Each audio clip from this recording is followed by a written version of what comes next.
अब ये जो मिलिट्री ट्रांसपोर्ट एयरक्राफ्ट होता है जिनका इस्तेमाल किसी भी देश की सेना करती है, इनकी ऑपरेशनल कॉस्ट कमर्शियल एयरलाइन से काफ़ी ज़्यादा होती है। यानी अगर एक सिटी से दूसरी सिटी के बीच सेम डिस्टेंस हो तो एक कमर्शियल प्लेन की operational cost military transport aircraft से काफ़ी कम होती है। कमर्शियल प्लेन्स कम कॉस्ट में सेम डिस्टेंस ट्रैवल कर पाते हैं और इसके भी काफ़ी सारे डिफरेंट रीजंस हैं, जिसमें से कुछ इंपॉर्टेंट के ऊपर बात करेंगे। Military transport planes heavy equipment को ले जाने और रफ जगहों पर लैंड करने के लिए बनाए जाते हैं। इनमें बड़े और हेवी दरवाजे, हेवी रैम्प्स और स्पेशल लोडिंग सिस्टम लगे होते हैं। मिलिट्री प्लेन्स टफ कंडीशन झेल सकते हैं, इसलिए इनमें एक्स्ट्रा स्ट्रॉन्ग मटेरियल का यूज़ किया जाता है जो मैन्युफैक्चरिंग और रिपेयरिंग कॉस्ट को भी बढ़ा देता है। मिलिट्री ट्रांसपोर्ट प्लेन्स का यूज़ वॉर जोन में युद्ध के समय भी किया जाता है। इसके लिए इनके अंदर स्पेशल रडार्स और सिक्योर कम्युनिकेशन सिस्टम और डिफेंस मेजर्स फिट किए जाते हैं।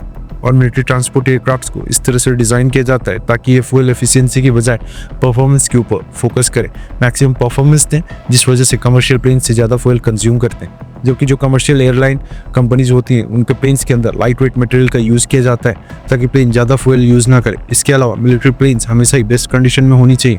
इनका इस्तेमाल इमरजेंसी सिचुएशन या फिर युद्ध में किया जाता है, इसलिए इनकी सर्विस और चेकअप ज़्यादा फ्रिक्वेंटली होती है। अब क्योंकि मिलिट्री ट्रांसपोर्ट एयरक्राफ्ट का इस्तेमाल सिर्फ सामान ले जाने बल्कि रेस्क्यू मिशन, सोल्जर्स ड्रॉप करने और डिजास्टर रिलीफ के लिए भी किया जाता है, इस वजह से इनके अंदर एक्स्ट्रा मॉडिफिकेशन की जाती है जो प्लेन्स की वेट और भी बढ़ा देता है। ये कुछ इंपॉर्टेंट रीजंस हैं जिनकी वजह से एक मिलिट्री ट्रांसपोर्ट एयरक्राफ्ट की ऑपरेशनल कॉस्ट कमर्शियल प्लेन से काफ़ी ज़्यादा होती है।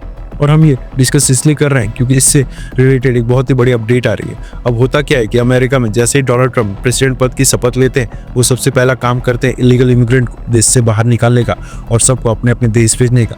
आपने भी न्यूज़ सुनी होगी, पिछले महीने अमेरिका ने कई सारे इंडियन इमिग्रेंट्स को भारत वापस भेजा था। और सिर्फ भारत नहीं बल्कि दुनिया के कई सारे देशों के इलीगल इमिग्रेंट्स को इसी तरह से भेजा जा रहा था। आपने नोटिस किया होगा कि इलीगल इमिग्रेंट्स को उनके देश भेजने के लिए डोनाल्ड ट्रंप ने मिलिट्री ट्रांसपोर्ट प्लेन्स का इस्तेमाल किया था। यानी अमेरिका की एयरफोर्स के पास जो कार्गो प्लेन्स थे जिन्हें मिलिट्री इक्विपमेंट या सेना के ट्रुप्स को ले जाया जाता है, इन्हीं का इस्तेमाल करके इलीगल इमिग्रेंट्स को भी उनके देश भेजा जा रहा था।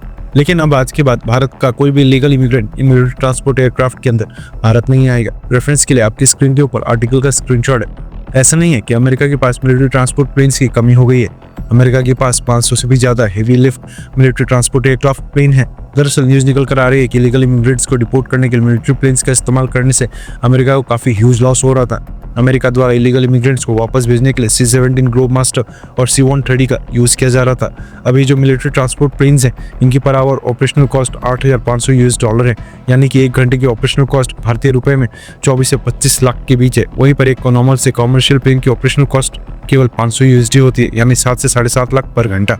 कहाँ एक तरफ 24 से 25 लाख 1 घंटे का और कहाँ 7 से 7.5 लाख। यानी मिलिट्री ट्रांसपोर्ट एयरक्राफ्ट को यूज़ करना लगभग 3 से 4 गुना कॉस्टली पड़ रहा था। जिसके कारण डोनाल्ड ट्रंप एडमिनिस्ट्रेशन ने यह मिलिट्री ट्रांसपोर्ट फ्लाइट्स तत्काल प्रभाव से बंद कर दी हैं। लास्ट फ्लाइट 1 मार्च को गई थी और उसके बाद से मिलिट्री ट्रांसपोर्ट एयरक्राफ्ट का यूज़ बिल्कुल रोक दिया गया है। अगर ये ऑपरेशनल कॉस्ट इग्नोर भी कर दी जाए, ऊपर से एक और दिक्कत ये भी है कि ज़्यादा मिलिट्री ट्रांसपोर्ट प्लेन्स का यूज़ करना मतलब है कि इनके लिए ज़्यादा मेंटेनेंस लगी, ज़्यादा महंगे स्पेयर पार्ट्स का इस्तेमाल किया जाएगा। इनकी मेंटेनेंस और सर्विस भी कमर्शियल प्लेन्स के मुकाबले काफ़ी कॉस्टली होंगी, इसलिए अमेरिका को इसमें ह्यूज लॉस हो रहा था। रिपोर्ट्स आ रही है कि Donald Trump administration commercial airlines और चार्टर्ड प्लेन्स की कंपनीज के साथ बात कर रही है और अगर नेगोशिएशन सक्सेसफुल निकलती है तो फिर इलीगल इमिग्रेंट्स को कमर्शियल प्लेन्स के जरिए ही उनके देश भेजा जाएगा। पहले भी देखा गया है कि डोनाल्ड ट्रंप जल्दबाजी में फैसले कर लेते, अपने आप को टफ दिखाने के लिए कई डिसीजंस उन्होंने एक झटके में ले लिए थे, लेकिन बाद में फिर जब उनको रियलाइज होता है कि इसी तरह से वो वापस भी ले लेते हैं। क्या आपको डोनाल्ड ट्रंप के काम करने का स्टाइल ठीक लगता है, हाँ या फिर ना? नीचे कमेंट करके अपनी राय जरूर शेयर